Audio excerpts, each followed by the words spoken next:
Okay, everyone. So, as we start out the meditation, make sure that you come back to the basics every time you sit down, just to run through it, just to make sure you are ready for the meditation practice. And just the same old things, make sure you are at ease, that you are relaxed, you don't have any unnecessary pains or problems in the body.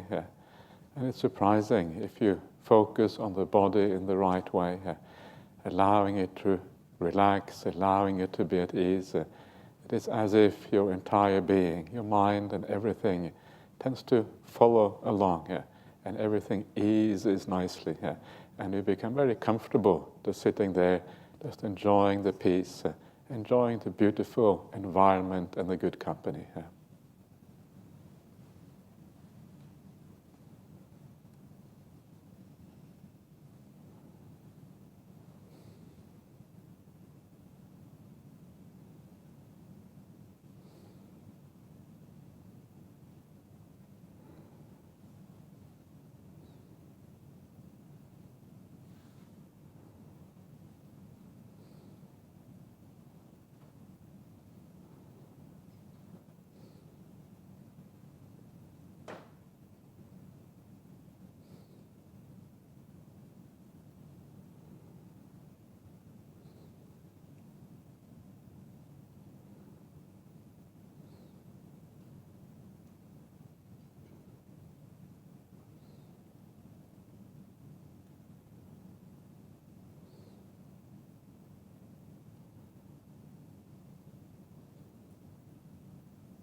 it is still the first day of the retreat, and make sure that you take time to establish that mindfulness, just standing back, just observing, allowing things to be, learning to be the passenger rather than the driver, and just sitting back, observing phenomena arising and passing away without involvement.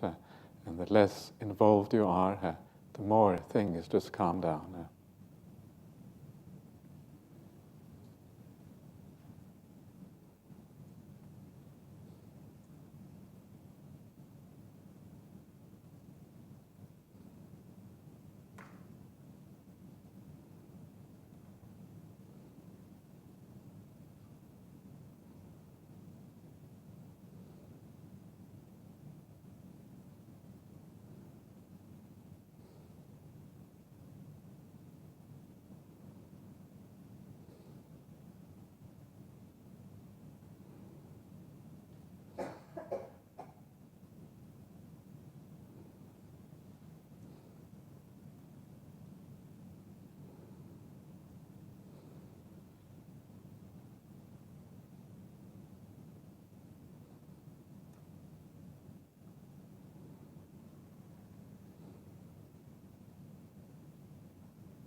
And as you start to calm down, the thinking dies away a little bit. Try to experience the peace that is always available, that is always there, and try to feel that peace.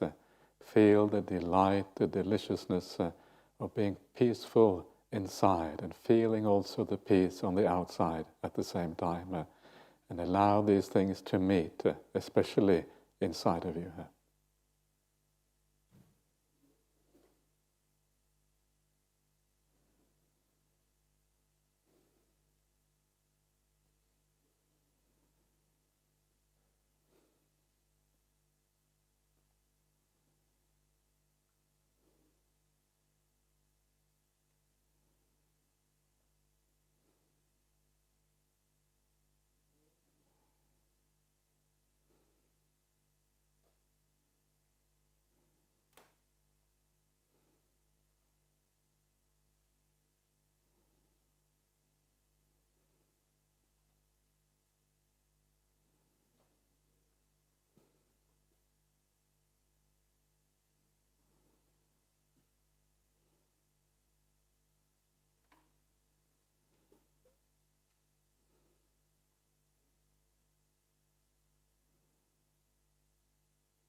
And when you hear noises outside, when you have to deal with the problems of meditation, just allow things to flow through you. Don't have any resistance to these things one way or the other. See these things as just natural phenomena, like the wind in the trees or whatever, things that arise and pass away. And just go with the flow. Don't resist anything, and just sit back and be aware of these natural phenomena.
And we're coming close to the end of the meditation. Before we come to the end, just review very briefly what has happened over the last half an hour and so. If you do feel more at ease and relaxed and positive, ask yourself why that is the case.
Okay, so let's go on to the questions for tonight and see what we have. So, okay, it's good to start at the beginning. So, dear Ajahn, the word Yoni somanasikara, an idiom which includes qualities like mindfulness, care, kindness, gentleness, stillness, energy, and the other factors like right effort. Okay, so is Yoni somanasikara, does it include all of these qualities? Can do. Yeah, it just depends on the development. This Yoni somanasikara is something that we take with us all the way along the path. Yeah, when you start out at the very beginning, you decide that maybe you are going to take an interest in the Buddhist teachings. You decide to be, to live a more virtuous and moral life. You decide to do a bit more meditation practice. You decide to become an arahant. Yeah. When you decide all of these things, in all of those situations, it is yoniso manasikara. So it is the foundation for every time you're moving towards a more wholesome quality, away from a bad one. That is yoniso manasikara. So if you're really angry and you move to a little bit less anger, yoniso manasikara. So it can, of course, include all of these things. Yeah, if you're going to develop your mind, if you're going to be more gentle and kind, you require some degree of mindfulness because you have to have an awareness of what you are doing. Yeah, so some degree of mindfulness is there, but mindfulness is so varied and comes in so many degrees. There is kind of very basic mindfulness of being aware of, just generally what you're doing. Then there is a more refined awareness where you start to become aware of your thoughts. And then there's like the really powerful mindfulness that you can have in meditation practice. It also depends on what we mean by mindfulness. And then there's the mindfulness of the noble ones, which increases as you go up the ladder. The mindfulness of the arahant is greater than the mindfulness of the stream enterer, for example. You find this in the sutras.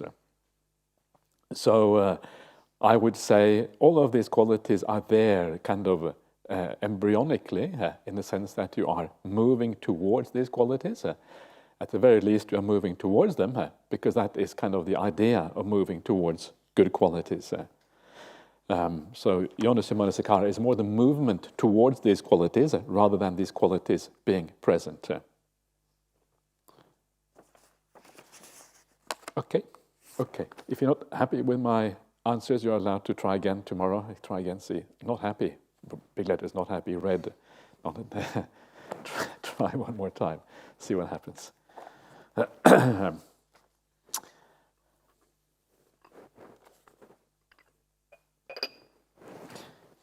Okay, but if you say not happy, you have to put your name there, right? Or you have to have a little bit of a kind of inhibition, otherwise we get maybe too many of those. I'm not sure. Anyway, dear Ajahn, this is not a meditation question, okay? Thank you for letting me know. However, I'd like to know about the rebirth of pets like cats and dogs, how to handle their suffering when they have terminal illness. Thank you. Yes, this is a kind of quite a common question. A lot of people obviously have pets. So how do you deal with it when they have the suffering because of terminal illness?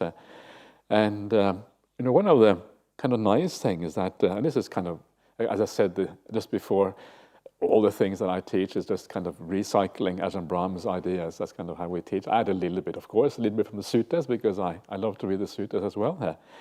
But one of the things Ajahn Brahma always says is that you can, if you think your pet may have had enough, there's had so much suffering, you can ask your pet, just like we ask human beings sometimes, are you ready to die? Have you had enough? Would you like to go? Yeah. And sometimes if you have a very close emotional connection with your pet, and let's not make a mistakes about it, pets have emotions just like human beings. You can sometimes feel whether maybe they've had enough. Maybe they're ready to die, just like some human beings are ready to die. And in circumstances like that, if you feel that the connection is strong and you know what your pet is going through, then that compassion that you have at that time is not going to be wrong to help. I would put it this way: help your pet to die in certain circumstances. especially if you feel strongly about it. If you have doubts, then probably best not to do it. If you know that your pet would like to live, of course, then you should kind of help it through the struggle, that is there. So what about the rebirth of your pet?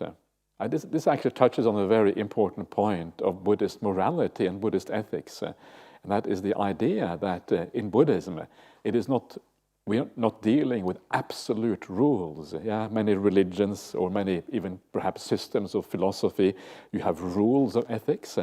But Buddhist ethics is not like rules. Buddhist ethics asks you about your motivation for your action, and it is the motivation that ultimately decides whether something is moral or immoral. And that is a beautiful thing about Buddhism. There are so many marvelous things about Buddhism, but one of the marvelous things is actually the system of ethics, because it is very flexible. Yeah, it allows you to look at modern dilemma, things that didn't exist 2,500 years ago, and deal with those in an entirely modern way. That is kind of one of the fantastic things about these teachings. The majority of people, when we think about Buddhist ethics, we think about 5 precepts or 8 precepts, etc., 10 precepts, 227, 311 precepts, depending on kind of your status in this life. But remember, these are only approximations to ethics. Yeah, there is apparently a saying in Burma, I don't know if this is true or not, maybe you can tell me, Mon, if this is wrong or not. I heard there's a saying in Burma that if a monk knows their patimokkha really well, then you can kill a chicken and get away with it. That's what I... So the point is that the rules we have are not complete. Yeah, it is possible to break ethics and still keep your rules. Ethics is wider than rules. Morality is broader than rules. That is really the point. And to decide whether something really is moral or not, what you have to do is ask yourself, what is your motivation when you do something? And this is really what this comes down to here. So, so what about the rebirth of your pets? Yeah, what happens to the rebirth? How can you help your pet to have a good rebirth? Be kind to your pet. Yeah, do the right thing. When we feel the kindness from external beings, yeah, even if you're a pet or whether you are a human or whatever you are, you feel good. Yeah, you feel relaxed. You feel at ease. And that mind, which is not fearful, which is more relaxed, more at ease, well, that has more likelihood of being reborn well. So the kinder you are to the pet, the more kind of metta you give to your pet, the more chances it has to kind of be reborn in a good location. And what you can also do, and I think we can do this for pets as well as for human beings, is when your pet has passed away, do some act of merit on behalf of your pet. Yeah, this is for you, my beloved pet. May you be well wherever you are now. And you can imagine when your pet is released from its pet body. The problem with the pet body is it constrains the consciousness and the mind, because the brain is small, the body is small, so it's very constrained. But the moment the mind is freed from that constraint of the body of a pet, then it may very well be able to have more direct contact with you. Yeah, mind to mind maybe, or something like that. So tell your pet, I'm doing this for you. And if your pet then is in some kind of intermediate state, waiting to be reborn, it may be able to feel that. It may be able to rejoice, just like your relatives who have passed away. Yeah, and that would be a beautiful thing to do with a pet whose company you have benefited from for many years. It would be a nice thing to do.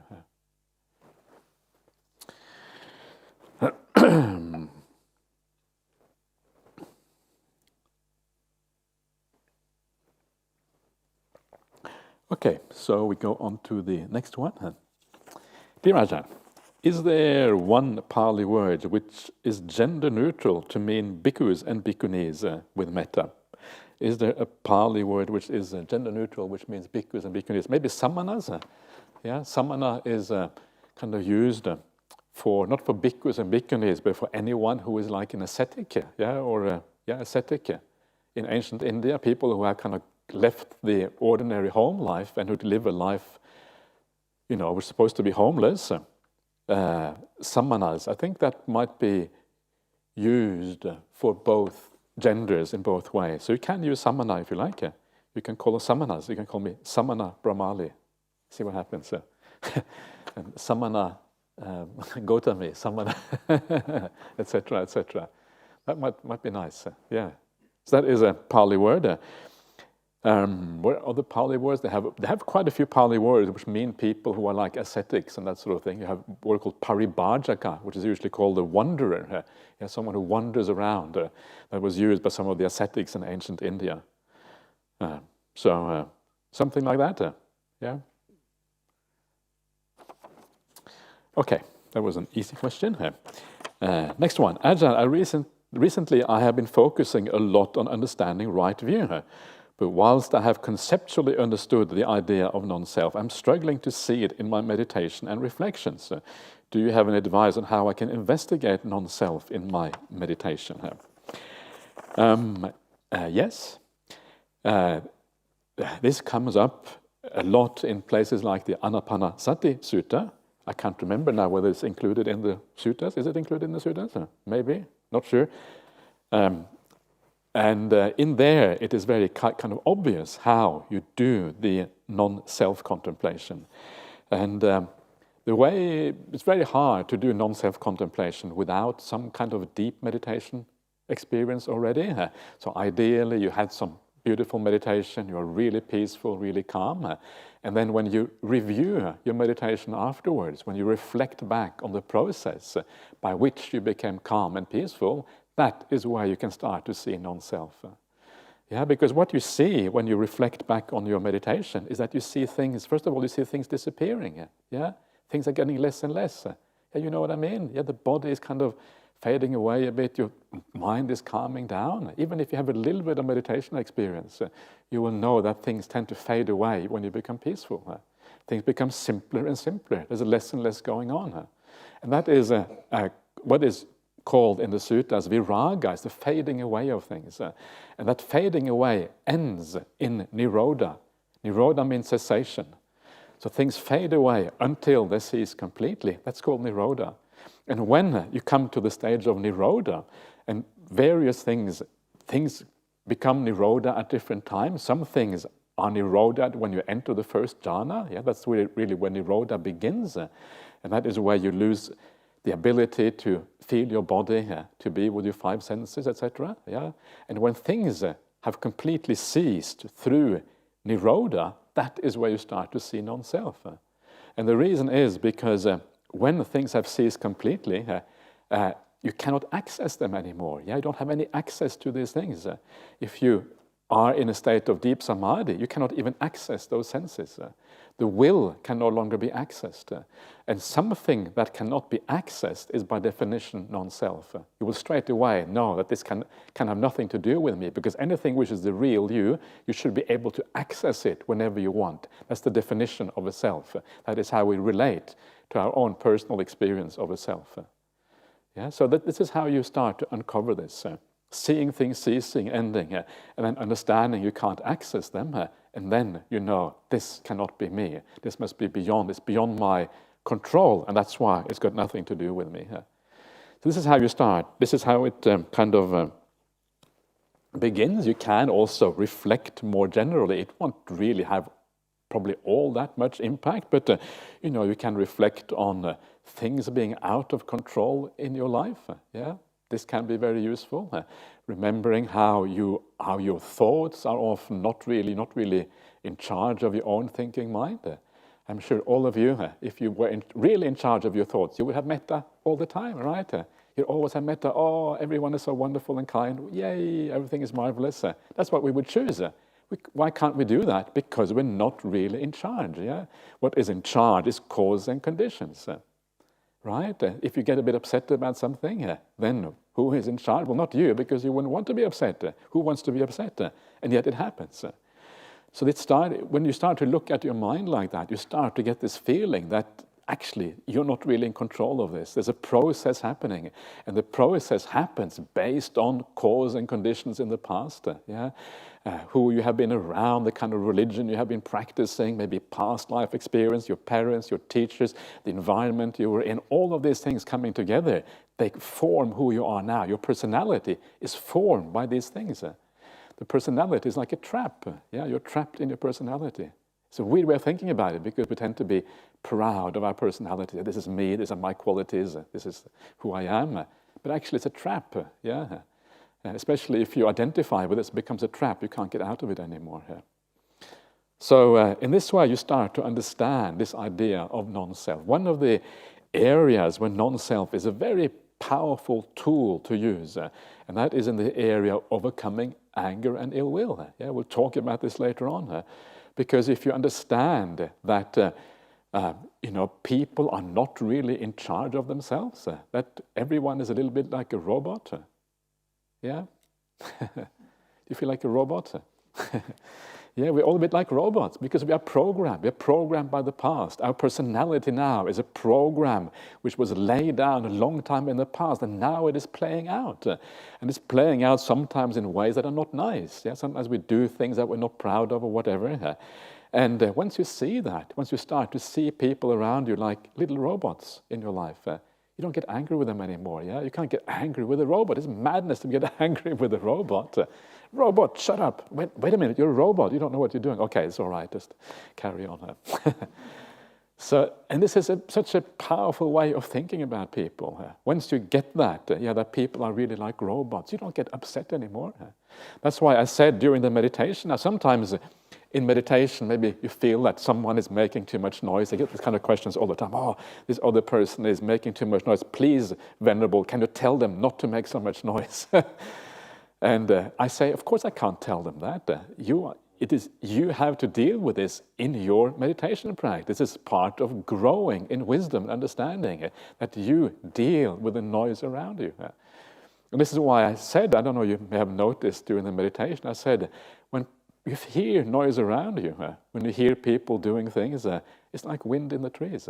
It's like a robot. It's like a conditioned phenomenon happening. If you sit outside, you sit at the root of a tree, and the wind is going to be too loud, are you going to get upset with the wind? Are you going to start shouting at the wind? Shut up, wind, I'm trying to meditate. Don't you understand? No. Why not? Because the wind doesn't have any will. The wind is just a conditioned phenomenon. The reason why we blame people is because we feel that they should know better. They have a will. They're doing this on purpose. That's how we think about it. It's the wrong way of thinking about it. People are conditioned like the wind. And once you see people in that way, how can you get upset anymore? You just allow the sound to arise. You allow the sound to pass away. It just passes through you. You don't even think about it anymore. You don't think about it as a person. You think it about as nature just doing its stuff. That's how you see it. Very beautiful. And it's very peaceful when you think about things in that way. So that is a very practical and pragmatic way of using the idea of non-self. Sometimes it gets too airy-fairy, too much, too kind of intellectual. It's good to bring it down to some very practical usages, and that I think is one of the most practical ways, perhaps. So there you are. There's a few ideas for you. Let's see how you can use that. Okay. Dear Ajahn Brahmali, why do certain suttas get taught every year? What truths are lay people not understanding? Thank you. You are my favorite monk. Well, that's really kind of you to say. I would you should really take the Buddha as your favorite monk, not me, because I'm just trying to present the Buddha's teaching. That's what I'm doing here. The Buddha, and then, whatever. So, what is it that we are not understanding? Well, it's not so much that you are not understanding it. You probably have some idea already. When you hear these suttas, I'm sure you can recognize the truth in what we're talking about. The problem is you don't recognize the truth fully. You recognize it partially. That is really the problem. It takes time for these suttas to really sink in. And the idea is that every year you hear them. Actually, every year is maybe not enough. Every 6 months you hear them. Every 3 months, depending on how often you go on these retreats. Every time you hear them, it sinks in a little bit deeper. And then it affects your meditation. And because it affects your meditation, next time you hear the sutta, you will hear it differently because you are more peaceful, more calm at that time. So because we change over time, the way we hear these suttas, as we progress on the path, the way we hear the suttas changes. And we hear them in a new way, and then it becomes it becomes powerful, and it helps the practice forward in this way.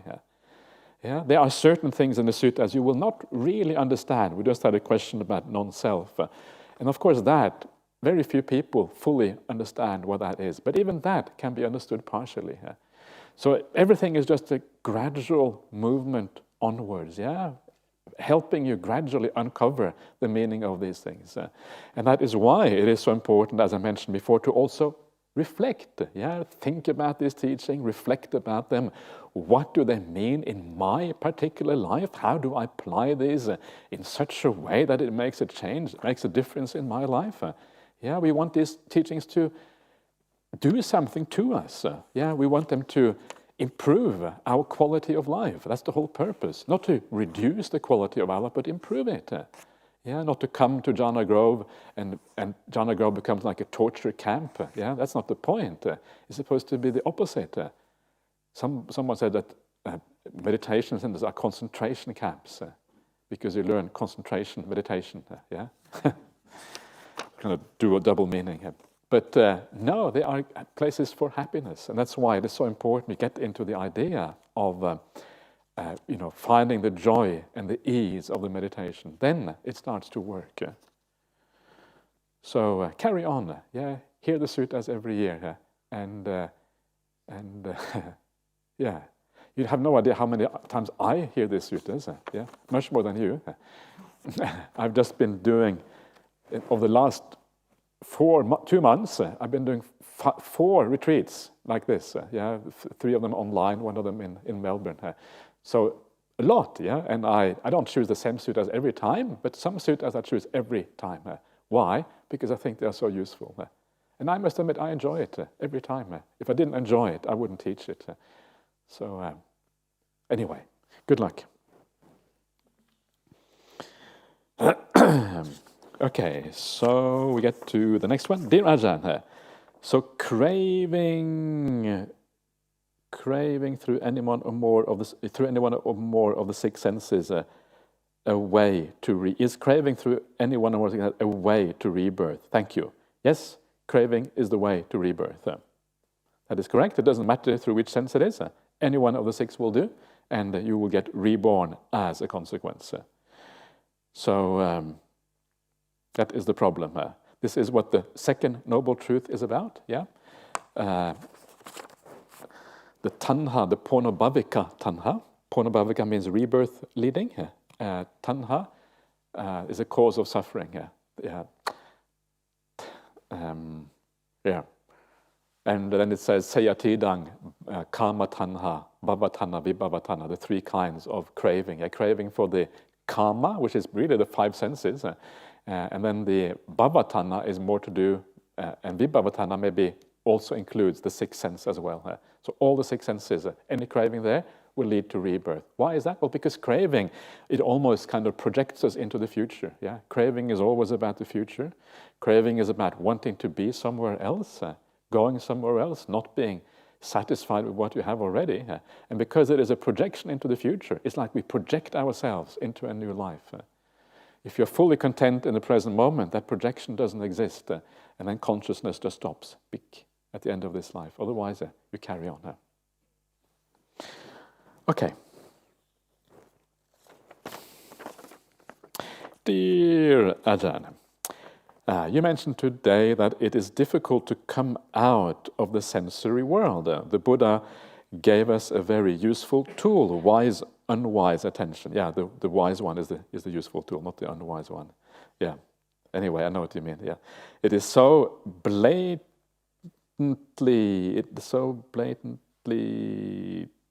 due that unwise attention causes us suffering, yet we get trapped again and again. It is like the super tanker that is very difficult to stop turn. Yes, that's exactly right. It is like that. So one of the Dhammapada's verses says, little by little we chip away at those defilements as the goldsmith cleanses the impurities, obtaining a shiny piece of gold to make the beautiful jewelry. Look forward to to know more about the workings on the purification of the mind. Much metta. Okay, so yes,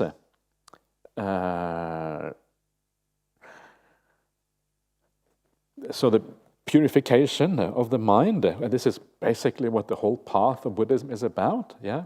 And it comes about exactly as you say through Yoni somanasikara, yeah? We chuck out the Ayoni somanasikara and go for the wise attention instead. And the Buddhist path, one of the things when you start to look at the Noble Eightfold Path, you start to realize it is precisely about the purification of the mind. That's exactly what it is about. Yeah, it starts off with the right view. The right view is just you have to know that you want to purify your mind. That's kind of the beginning. Then you get the intention to purify it, and then you start through the virtues, the right speech, right action, right livelihood, to purify yourself. Then right effort is more purification. Right mindfulness is the meditation, like the breath meditation, which is the final act of purifying the mind. And then you enter samadhi, whereby you attain that very state of purification of the mind. Yeah? And then when you have that state of purification of mind, that is where insight is possible.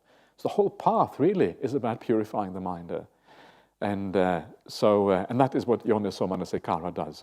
So exactly right. So hang in there, yeah, and I guarantee you will learn more about purifying the mind during this retreat. Yeah. Okay.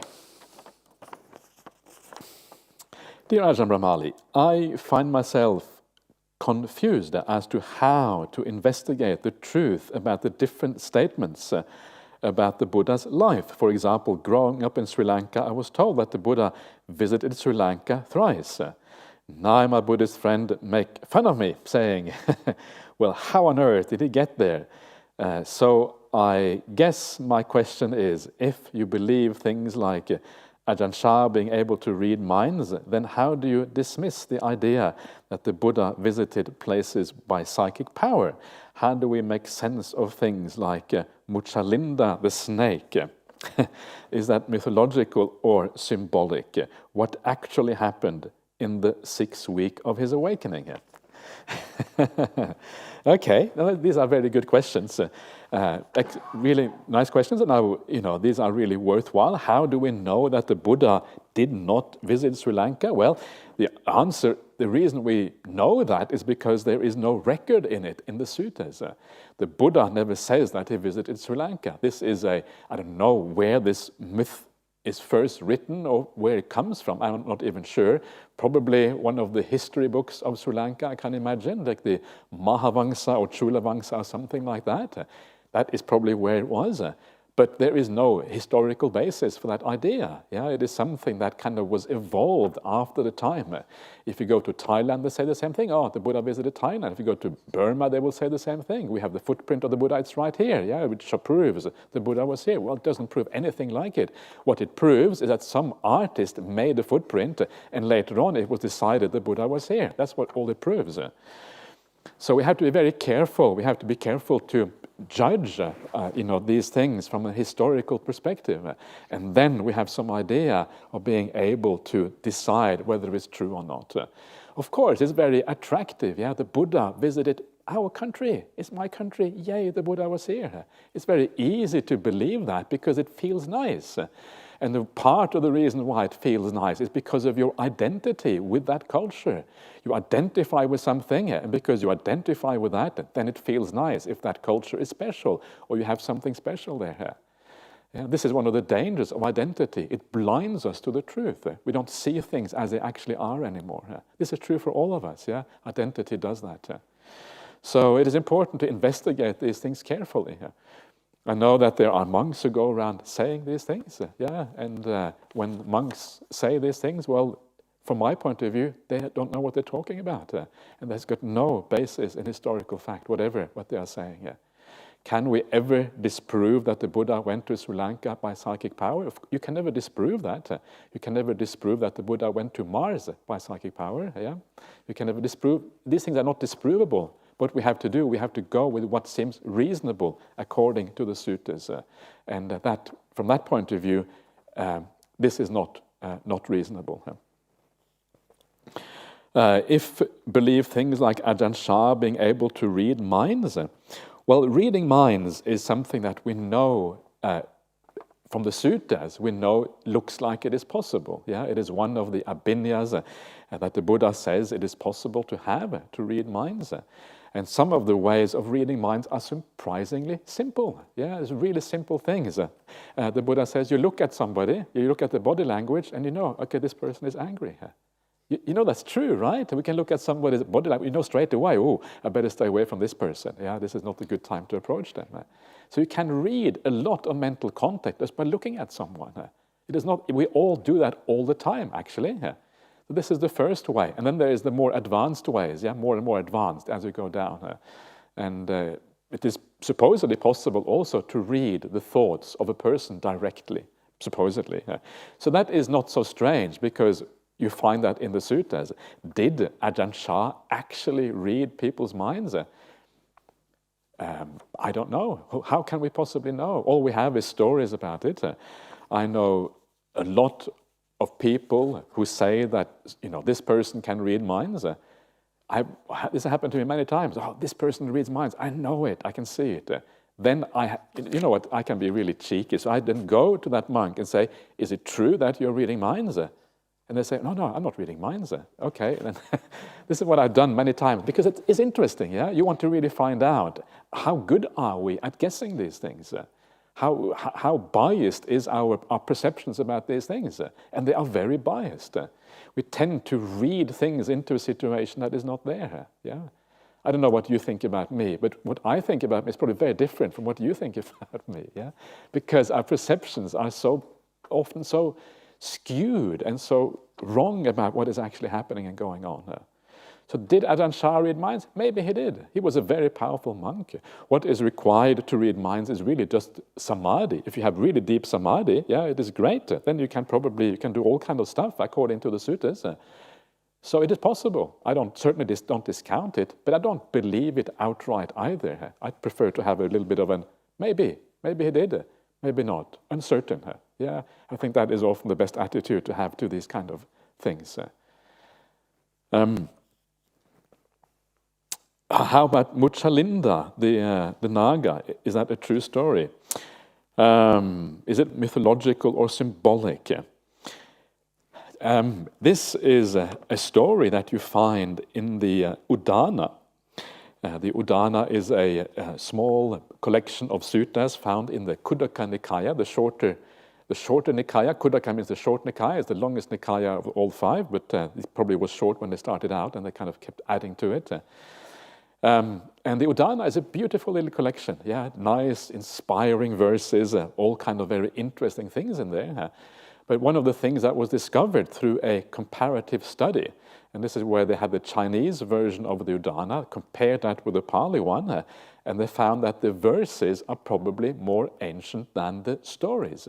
And the Muchalinda part is part of the story. And the reason they could say that is because the verses would often match in the two versions, whereas the story behind it wouldn't have anything in common at all very often. So this is how you can decide sometimes where these things originate from. So some of these things would have originated within the various schools, whereas other things would be the common suttas that we all got from the ancient times in India before the schools started to separate and all of that. And this story is part of that. This story is also found in the Vinaya Pitaka as well. So is it likely to happen? I think it is probably more mythological, I would say. Yeah, the idea of the Naga Muchalinda, the story is that there is a rainstorm approaching. The Buddha is sitting in meditation, so he doesn't know that there is a rainstorm. Then the Naga Muchalinda, Naga is like a serpent, like a dragon, yeah? And this dragon comes out, coils himself around the Buddha, yeah? And then spreads out his hood over the Buddha, and then he kind of protects the Buddha. And you will see, if you look on Buddhist shrines, right, is that here? No, that's the different one. That's the Naga, isn't it? Yes. Yeah, that's the Naga. It's so fancy, this Naga, it's hard to recognize it.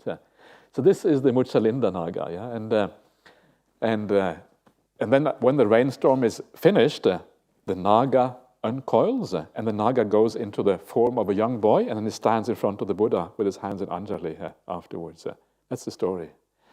So I take that to be mythology here. Yeah, there may be some truth to these things, but I think most likely to be mythological. Many people probably think that I'm saying something really bad by saying that, but I've got to be honest to myself. So there you are. So don't be too gullible. I think that's the kind of the thing. Don't be too gullible. Don't be too skeptical. It's a hard balance to find, right? Some people are too skeptical, and when you are too skeptical, then you throw the baby out with the bathwater. You don't believe in rebirth. You don't believe in all the things that are absolutely necessary for the Buddhist path to work. Some people are too gullible. They believe in almost anything.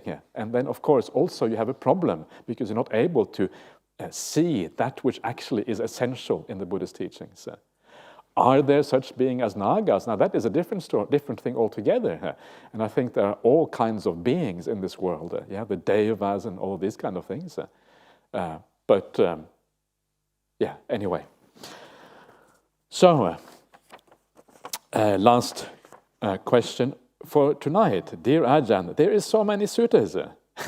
Where would you suggest one begin after this retreat?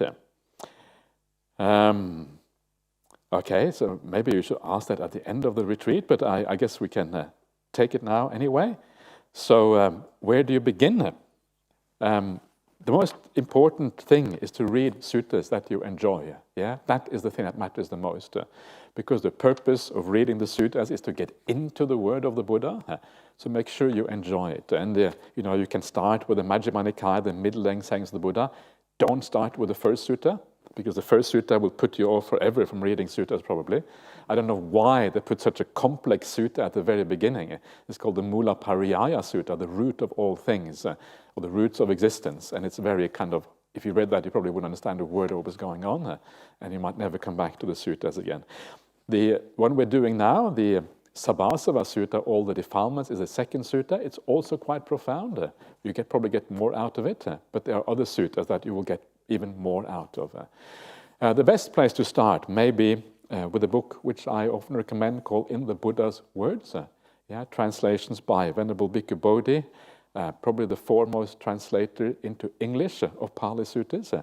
And it's in that book, it is all nicely placed according to themes. Then it's explained, you have footnotes, you have introductions, and he explains really, really well. His language is really nice, so he's a very good writer. So start with that. Another thing I would recommend you to do is to read some of the Buddhist verse. Lots of very beautiful Buddhist verse, like the Dhammapada someone just mentioned before. Very inspiring verse in that collection. There is also, what is nice sometimes is to read things like the Therigata and Theragata. These are the verses of the elder nuns and the elder monks. And there isn't that much ancient literature from women, from nuns. This is one of the few places where you find a whole collection of ancient poems by nuns. And sometimes that can be, maybe especially for women, because you may have that special connection with nuns. Sometimes it can be very nice to read things from someone with your own gender. It can actually sometimes be very useful. You might enjoy that. Therigata. If you want to look these things up, all of these things are now available online. So the place to look is a website called suttacentral.net, suttacentral.net, and all these suttas are available there. You can also buy these things as hard copies online and all of these kind of things. And then you are on the right track. Once you get over that initial kind of interest in the suttas, I would recommend the Majjhima Nikaya, the middle-length sayings of the Buddha. And the reason I recommend that is because they are full suttas. They're not just short fragments, but they are really long suttas, 3, 4, 5, 10 pages or whatever. And they have a lot of, you see the Buddha in various situations in life. You see him talking to different kinds of people. There's a proper context around the suttas. Certain things you see kind of Indian society, and then they have long conversations, sometimes questions and answer with each other. Not the sort of questions we have now. It's a bit more formal, but similar kind of things. And long conversations, and the Buddha would expound, for example, the entire path from you start out until you become fully awakened. The whole thing he will expound. One of my favorite suttas And this is also a very important sutta in Sri Lankan history, is what is called the Chulahati Padobama Sutta, the shortest sutta on the elephant's footprint, Majjhima Nikaya number 27. And this is one of the suttas that Mahinda was a monk. He was a son of the Emperor Ashoka. He's the one who took, together with Sanghamitta, his sister, they took the Pali canon and to Sri Lanka, and they converted the king. The king listened to the suttas and he was very inspired, and this was the sutta they listened to, the shorter sutta on the elephant's footprint. So I wonder whether when Ajahn Brahm came to Australia, whether he taught that sutta straight away to kind of get the population going. I'm not sure. Was there anyone here who was here when Ajahn Brahm first came to Australia? Nicholas, were you around at that time? It was before your time. Gee, that must be a long time ago. No, we have. That was back in 1983. Actually, he wasn't the first one. So that is, and it's one of the reasons is because I think it's a very beautiful sutta that gives you a full exposition of the Buddhist path from the beginning to the very end. Gives you a feeling, gives you a map, if you like, of what we have to do, how you have to practice. Anyway, that is it for tonight. I've answered all the questions, so that's good. So I'm going to retire back to my room. So I wish you all a very pleasant night. Have a good night's rest. Do some more meditation if you are enjoying it, or have a rest if you feel tired. And then we'll see you back again. I'll be back here at 6 o'clock tomorrow morning to do the chanting and some meditation together. Let's just do the Arahang Samma Sambuddha together here.